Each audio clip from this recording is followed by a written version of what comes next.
to speak of such a great personality, a spiritual giant, as Bhagwan Sri Ramakrishna Paramahansa is always a humbling experience. And whatever we may choose to explore of his oceanic presence and work, we will always fall short. I propose, therefore, to limit myself to a glimpse, but a glimpse which will be of the larger picture of his work in the context of the history of India's spirituality, beginning with the Vedas through to today and pointing towards a glorious future.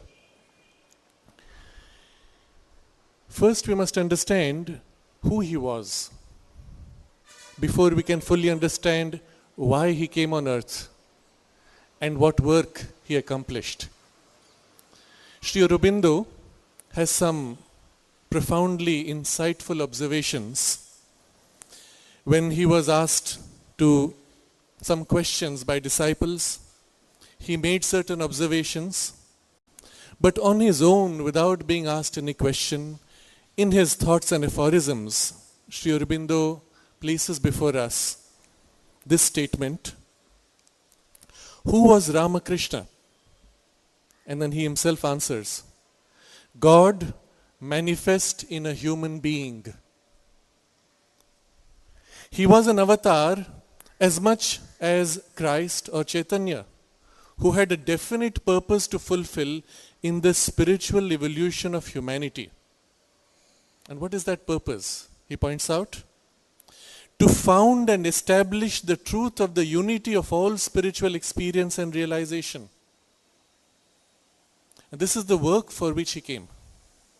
But then Sri Aurobindo also points out that his approach, his method to realize and establish this unity, he says, he was bound by no man-made rules, though he chose to manifest his divinity under human conditions. Ramakrishna, having attained by his own internal effort the central illumination, accepted several teachers in the different paths of yoga, but always showed in the manner and swiftness of realization that this acceptance was a concession to the general rule by which effective knowledge must be received as a disciple from a guru. So we see here that even as Bhagavan mastered each of these different practices and traditions, he had a guru, a teacher, only in name. In practice, the swiftness with which he attained to the realization belied the need for any guru, for any external human agency to assist or to initiate him. And it was only, Sri Aurobindo observes, it was only as a concession to the tradition of the guru. And then Sri Aurobindo says of the life and work of Bhagavan, in the life of Ramakrishna Paramahansa, we see a colossal spiritual capacity. First, driving straight to the divine realization, taking as it were the kingdom of heavens by violence, and then seizing upon one yogic method after another, and extracting the substance out of it with an incalculable rapidity, always to return to the heart of the whole matter. And what is that heart? The realization and possession of God by the power of love, by the extension of inborn spirituality into various experience, and by the spontaneous play of an intuitive knowledge. So in Sri Aurobindo's observation, we see some very interesting insights. First, that he says, of course, there is this gigantic spirituality which is involved in this whole effort. But you see Bhagavan going straight through with an incalculable rapidity to the heart of that, to the essence of the practice, and drawing all those essential principles together back to the central objective. And here we begin to get a glimpse of his true mission in the world for humanity and for the larger evolution of Indian spirituality. There is another description which Sri Aurobindo wrote at a very early period of his sadhana, where he says,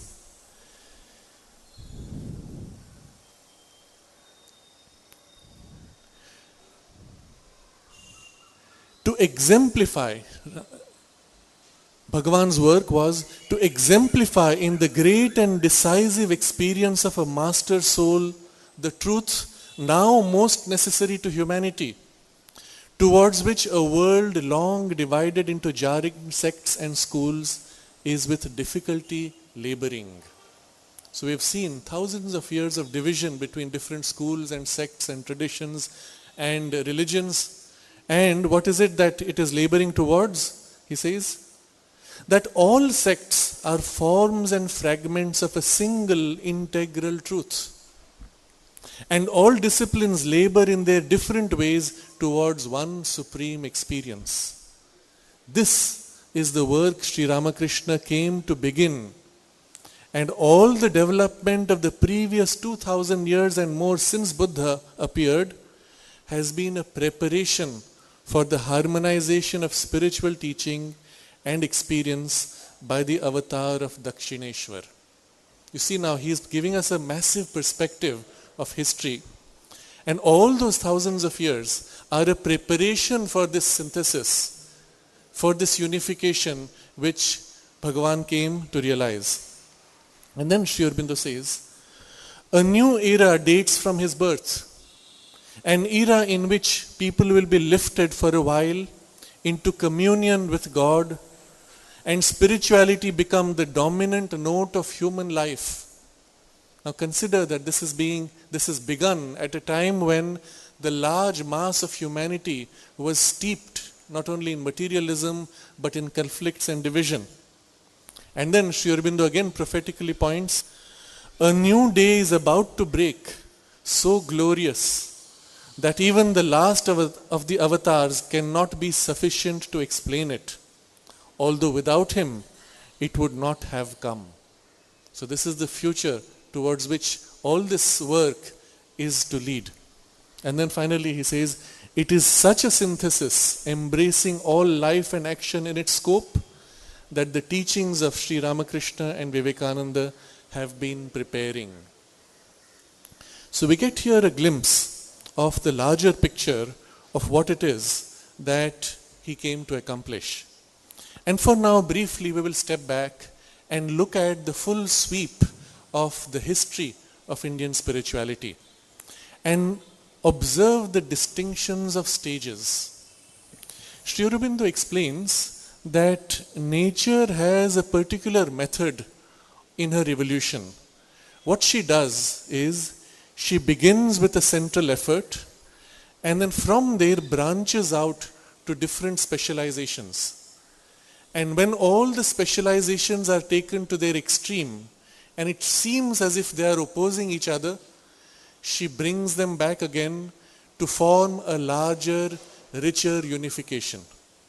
And when that is established, again a new cycle of specialization grows out like a tree from its single trunk branching out.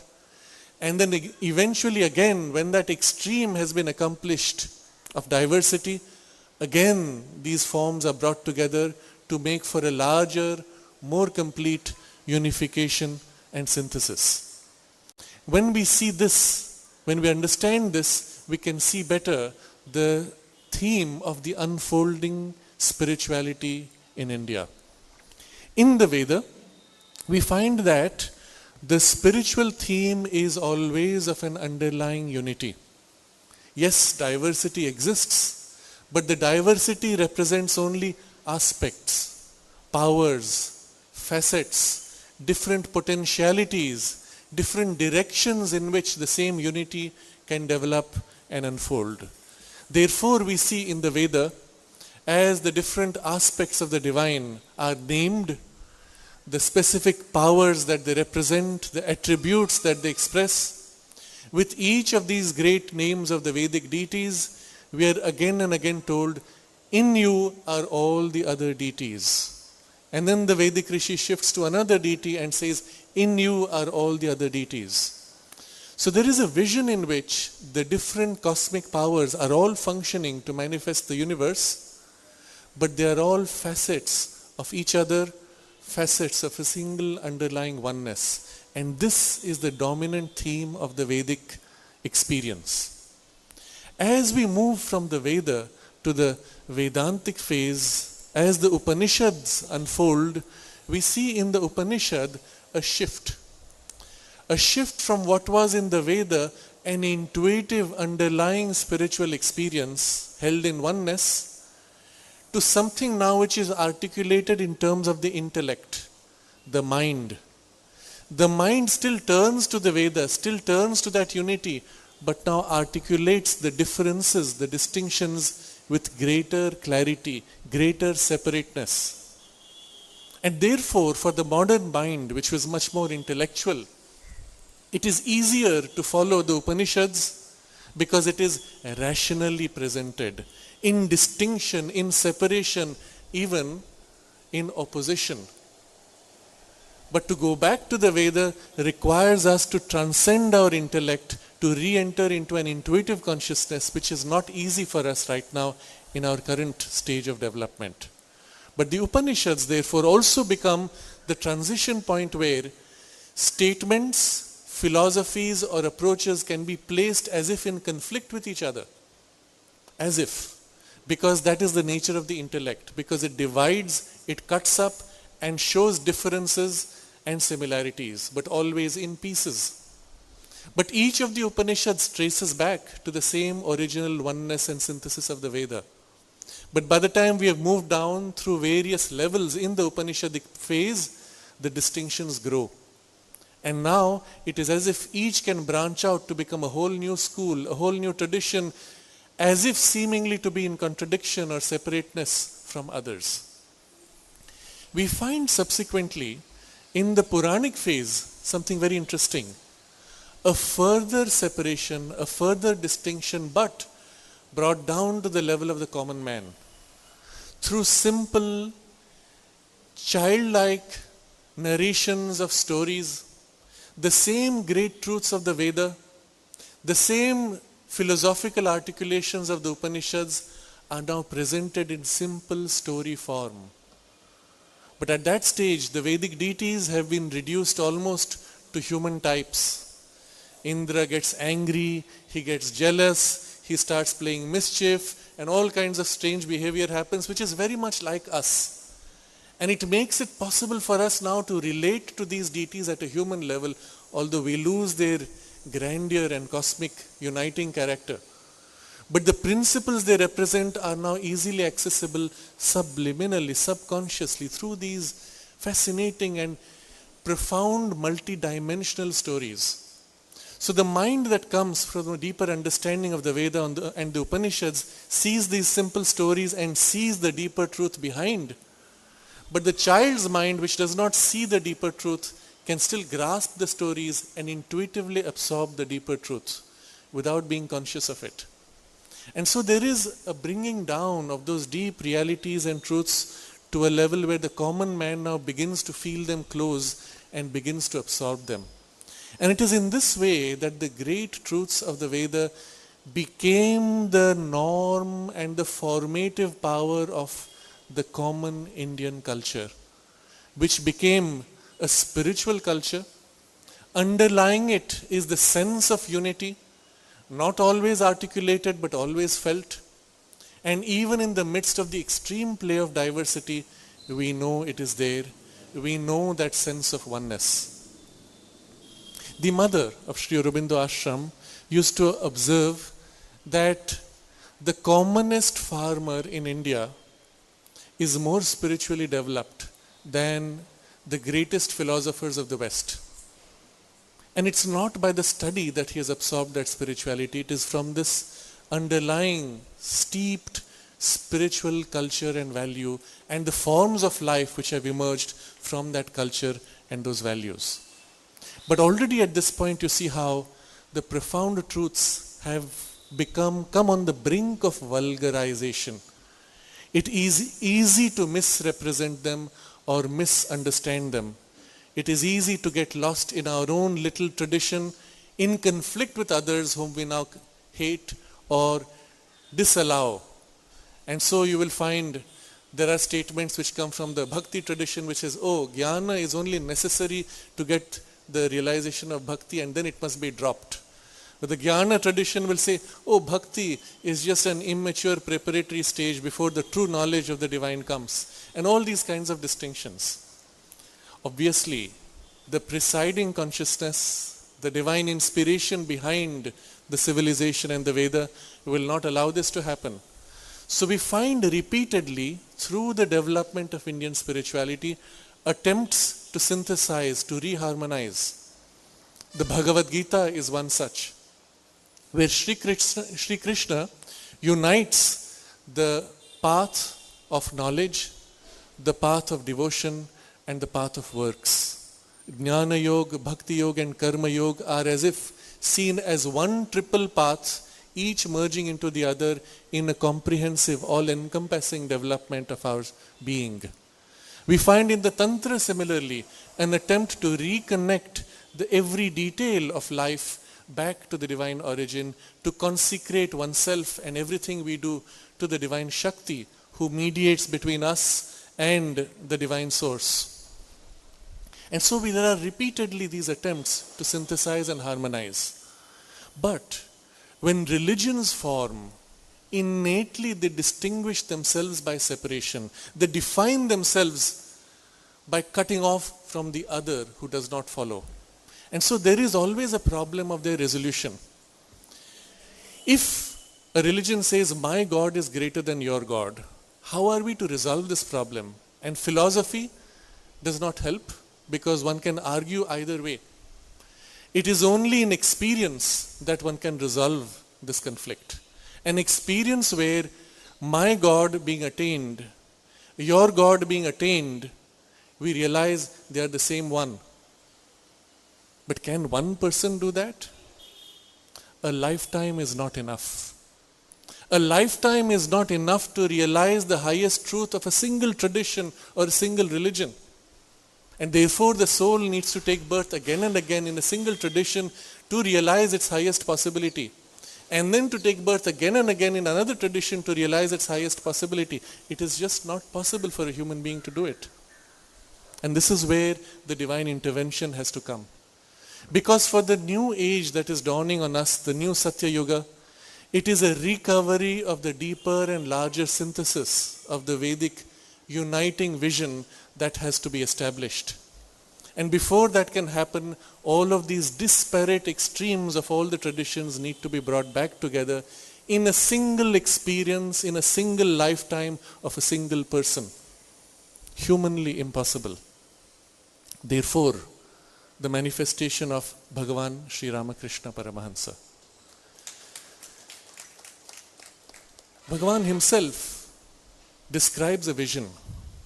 And in this vision you will see the deepest spiritual truth of his mission. And it is a vision which has many layers, many deeper spiritual dimensions to it. He describes a vision where he saw from the highest undifferentiated consciousness of oneness, there was gradually a portion that came out and emerged and took the form of a child. And this child, as he descended, came to the 7 rishis, the Sapta rishis who were in deep meditation. And he went to one of them, put his arms around that rishi and said, I am going down to the earth. Will you come with me? And the rishi opens his eyes. He does not speak, but in his gaze there is the acceptance. And then the child goes, the rishi follows. And Ramakrishna Paramahansa explained that this child was he. And the rishi was Swami Vivekananda. It's a very simple description, but in this description you will understand the full import of it. What was his origin? In the undifferentiated oneness of the highest consciousness. Out of that, as if a special emanation comes out, takes on form like a child. And you see the child, the purity, the simplicity which dominated, which was the theme of his life. The highest spiritual experiences, the deepest, profoundest philosophical questions expressed in simple, childlike terms, accessible to a child. The greatest philosophers who came to him with technical philosophical questions went away satisfied by the simple answers which are still available to us in stories that a child can understand, but which hold at the same time profound spiritual and philosophical layers behind the simple appearance of the answer. And so this child comes, and for his work he seeks the assistance of one of the great Saptarishis, who then follows in his wake. And you see also in their life what Ramakrishna Paramahansa embodied spiritually would have perhaps remained in the deeper spiritual imprint of the earth still remains, but the knowledge of his work, the teaching that he spread, the power of his manifestation in form would have been incomplete if not for Swami Vivekananda. And therefore you see a continuity of the work across the two. Of Swami Vivekananda, Sri Aurobindo also has a very interesting observation to make, again profound and revealing. He says,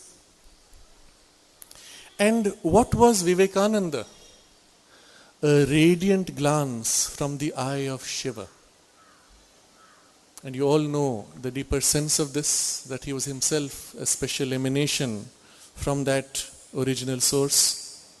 And then he says, Sri Aurobindo says, Vivekananda was a soul of puissance, if ever there was one, a very lion among men. It was not just that he was, he speaks of the present now.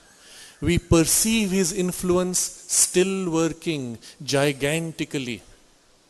We know not well how, we know not well where.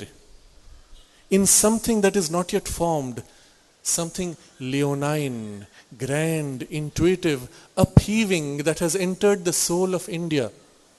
And we say, behold, Vivekananda still lives in the soul of his mother and in the souls of her children. That is Mother India and we, the children of Mother India. In Sri Aurobindo's own life, as you are aware, some of you would know, he had the inner spiritual contact, guidance and help, both from Sri Ramakrishna Paramahans and Swami Vivekananda. 3 times Bhagavan came to him with a very specific message in the inner worlds. And in the first contact that he had, he said, it was that which gave him the inner push to take up the journey of yoga. And as regards Swami Vivekananda, twice he had a contact with him, again on an inner level. The first when he began his journey in the yoga, beginning with the basic practice of Hatha Yoga and Pranayam, he felt Swami Vivekananda present, supporting. But later when his yoga took an intense turn, and he was in Alipur jail for 1 year in isolation, and his tapasya had gone into a degree of intensity, he said Swami Vivekananda came to him and stayed with him for 2 to 3 weeks and showed him the domains of the higher spiritual worlds and pointed to the upward journey all the way to what Sri Aurobindo later called the supramental consciousness, the supermind. So Sri Aurobindo says literally the origin of his own journey began with the push from Ramakrishna Paramahansa, and the formation of the distinctive character of his own yoga is based on the insights that came from Swami Vivekananda. But I have mentioned these in passing. We are looking at the larger picture of their descent upon earth. And you see the descent begins from the undifferentiated consciousness, and therefore when he manifests, it is to reunite all the differentiations. Entering the human birth, he takes on human form, although he is not bound to the human form. And therefore we see some extraordinary features of his life, of his teaching, and of his actions. There were even things which are humanly not possible, biologically, genetically impossible, and yet we see them there. Because in his consciousness, the body was merely a vehicle, a tool in which his spiritual consciousness established itself, wielding it like you would wield a tool, a substance of clay, to be molded by his spiritual power and force. So we see very early on his inner intuition and the spiritual dimension of his realizations leaking out through the surface personality. When at the age of 6, he falls into trance, seeing a beautiful scene of the birds flying. Later on, as he goes through the conventional education, he finds it not useful, not necessary, or not interesting, even coming in the way of his greater possibilities, and he drops it. And there again we get a hint of which Sri Aurobindo gives a longer elaboration. Sri Aurobindo explains that there is a particular turn of the Indian mind which is imprinted by that unitive vision of the Vedic consciousness, the Vedic experience. The Indian mind is temperamentally turned towards unity, oneness. It sees things in continuity. It feels the intuition underlying behind. It has a sense of closeness to eternity and infinity. As distinct from the European mind, which sees things linearly, which sees things in fragments, in separateness. And so, Sri Aurobindo explains, when we go through the European form of education, our mind gets distorted into the European imprint. This is a very interesting observation. We get distorted into a sequential, fragmented kind of thinking, which is not natural to the temperament of the Indian consciousness and of the Indian mind. And he says there is a need, a necessity to recover the original stamp of the Indian mind. And it is this which will be the future for humanity, not just for India. But we are passing through a phase, through the Europeanization of the Indian mind, we have passed through a phase of perhaps recovering something of the sharp edge of the intellect, but then to return to a deeper, uniting, intuitive view and consciousness of things. And it is here that we see the glimpses of the Indian genius gradually emerging today.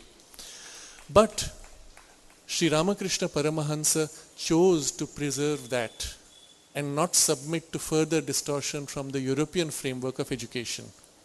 And we see how this unfolded subsequently. When finally his open spiritual journey began, he was not satisfied with a single path leading to a single realization. He had to go through each of them successively and in each master to reach the highest. And as I said before, this is impossible in a single human lifetime for anybody, any human being. And that's why he had to do it. And you see the speed with which he attains to the realizations of each. When he took to the tantric way, he had mastered 64 different practices within the span of a few years. And through each of them reaching the highest that each of those practices could take him to. When he came to the Vaishnava form, the 5 facets of relationship with the divine, each of them he went into fully, without any sense of hesitation, without any fear, without any limitation, plunging into it, identifying to such an extent that even his body forms changed. As we all know, when he entered into that relationship of the relationship with the divine of the beloved, his body form changed, taking on the shape of a woman, including the growth of his bosom, and he passed even menses. This is biologically impossible, genetically impossible, and yet it happened. Why? And it shows us the body is only a tool, an instrument. The spirit is greater. The spirit can mold the body as it chooses with its intensity of its imprint and power. When, for example, he took the relationship of Hanuman as the devotee of the Lord, his tailbone grew a couple of inches. And these are recorded facts. How can the biology change with the intensity of the psychological and spiritual quest? Science cannot explain, but the reality that we know in the yogic tradition is this. The gross body is only a condensation of the subtle body, the Sukshma Deha. And when the subtle body in its intensity gives itself, shapes itself, becomes one with its ideal, the gross body is compelled to follow. And the fact that his body itself was so subtle, was so subtilized and intuitivized, that itself shows that what an extraordinary being he was. It shows us also what is possible for all of us if we were to follow in that line of dedicated, complete devotion to the spiritual ideal. There is one other example of his body also, when he observed a bull being beaten, whipped. He felt immediately in identification the pain of the whip on his body. But still the pain could be psychologically felt. On the physical tissue of his body came the marks of the whiplashes. The identification and consciousness immediately, instantly reflected in the substance of his body. Such was the intuitivization and subtilization even of his gross body. And these are extraordinary examples in the history of Indian spirituality, in the history of the world and the world's spirituality. So, in one single being, in one single lifetime, each of these paths were accomplished, mastered, and he could say from his personal experience, I have been to the end of each. It is the same one divine. Now this is an extraordinary statement. Having said it is not enough. It is the realization in himself which now ripples out on the world. Today, for all of us, for all human beings, it is possible now to feel the truth of this statement because it was established in one human being 180 years ago. Because he did it, we can feel the truth of it and we can accept it effortlessly. This is the nature of his true work, whose impact continues and will continue. When thus he unites all these paths, he sets a new pattern in the understanding of humanity. At that point, especially in the European culture, and from there reflected in the Indian tradition, they used to think that the solution for human unity is that everybody should follow one religion. All should speak one language. All should belong to one earth, and so on. To flatten out into uniformity was their idea of human unity. But Sri Ramakrishna Paramahansa showed that that is an error. In fact, true human unity can only happen in the acceptance of multiplicity, where each one of us is uniquely able to follow his own line of development, and yet all these lines of development unite at one peak, one realization, one divinity. So the whole paradigm of human evolution, the whole paradigm of human unity was changed into the very opposite of what was prevalent on earth at that time in the mind of humanity. Such is the nature of his work and his mission on earth. With that new paradigm, with his established experience embodied now in humanity, a foundation is laid. A foundation which promises eventually, whatever the struggles we may pass through today, it promises that there will be a unity of all religion, a unity of all cultures, a unity of all human lineages and types and ethnic types. All these different humanities are coming together and will inevitably find their foundation in a deeper spiritual unity. This was the original message of the Veda. This has been re-established now in a new context, in a new form of articulation, in the living embodiment of Bhagavan Sri Ramakrishna Paramahansa. Swami Vivekananda then took that realization and articulated it, organized it through the institution that he built up, where we are all seated here, the Ramakrishna Mutt. And so, in this way, spread that ideal and brought that possibility to the minds and hearts of people. The spiritual truth is imprinted already, but now the mind and the heart can understand and follow. And so this is the large sense of the vision which I want to place before you. And in this foundation that he laid, we see the beginning of the new age, the new Satya Yuga. If not for that, the work done subsequently would not be possible. And that is why it is the foundation. He himself did not live in the body to see the beginning of the Satya Yuga, but because he was there in the body, we are given this gift of the beginning of the Satya Yuga. But the story does not end here, because their work is still incomplete. It is not complete until that new age and that new consciousness is established on earth. And that will happen when we participate, when we make the effort along the lines shown by him and embodied by him. It is not possible for all of us to realize the truths of each religion. It is not even necessary, because he's already done it. It is necessary for us to make the effort to feel, to realize in ourselves the essence of what he has embodied. To make the effort to move forward in the same way as he did, even if it is within the limitations of our existing culture, tradition, religion, framework.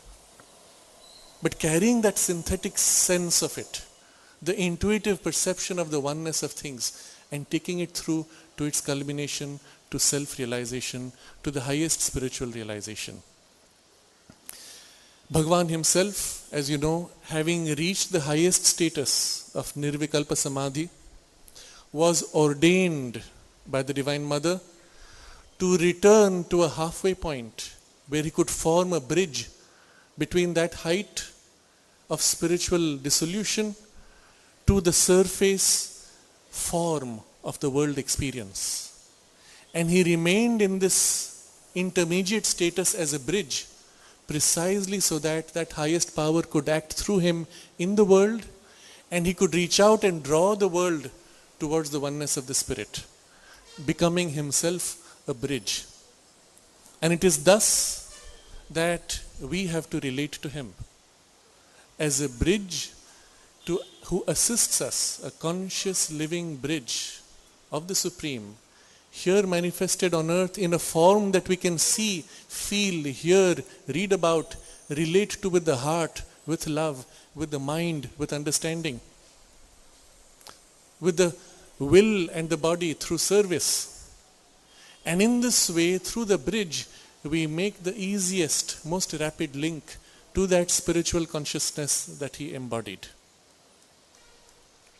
In this way, we experience and bring into our life the unification of the triple path through karma yoga, through service, through bhakti yoga, through devotion and love, and through jnana yoga, through discrimination and deeper knowledge and understanding of the spiritual reality. But it is done most easily when we can have this personal relationship. It is very difficult to say, I will serve the divine who is formless, anantam, nirgunam, and somewhere in this being he is present. Somewhere in humanity he lives. It's difficult. Some do that because it is natural for them. For most of us it is difficult. But if we can see him in form, if we can know him in form, it is much easier to relate. And this is why Sri Krishna appears before Arjuna and says, I am here, surrender to me. Abandon all the dharmas which limit you and turn to this highest uniting dharma. And I would say it is the same truth that we all should recognize in our relationship with Bhagavan and with Swamiji. That they are beings who are at the same time human and at the same time divine. God incarnate in man. And so in our relationship with them, we can most easily adore, connect, and put into practice and receive their help in our own spiritual journey. As more and more of us make this effort, as India recovers the truth of her uniting spiritual foundations in the Veda, the new Satya Yuga will dawn. That is certain. Whether now or later, whether through a smooth transition or through much pain, that depends on us. That depends on our effort. And that is why a gathering like this is so important, because it is a time when we can remind ourselves of the gift that we have received from them, consciously commit ourselves to the work to be done, and allow their help to lead us. I will close by sharing a personal experience. When I first went to Belur Math, I did not have a very deep background of their specific statements or work. I went to sit before the idol of Bhagavan Sri Ramakrishna Paramahansa. For some reason, as I entered the temple, there was a beautiful rainbow at the back. I went inside and I sat down with my eyes open, looking at him. And then as I gazed at him, I noticed something strange. So momentarily my mind was confused. What did I just see? And I stared again and I saw his eyes blink. And I said, oh, perhaps it is some illusion. Perhaps my eyes are tired. I stared again. I noticed his chest breathing, his arm moving. And with full eyes open for 45 minutes that I sat there, I saw him as a living form, conscious, breathing, and emanating his spiritual power. I came back from that deeply moved, and as I went into the museum, I read there on a plaque the statement or the promise that he made to Swami Vivekananda, that wherever you carry me on your shoulders and establish me, I will be present there. And it was also mentioned that it was here that Swami Vivekananda had established him. And this is a great gift. He has not left us. He is still present with the same gigantic power, with the same extraordinary genius, with the same divine swiftness of capacity and skill and strength and energy, ready to share that with us. And the realization that he embodied is also there to be gifted to us. That is the lasting gift that he leaves for humanity. And I will reread the line of Sri Aurobindo's description of Swami Vivekananda, where he says, we perceive his influence still working gigantically. We know not well how. We know not well where. In something that is not yet formed, something leonine, grand, intuitive, upheaving that has entered the soul of India. And we say, behold, Vivekananda still lives in the soul of his mother and in the souls of her children. Namaste.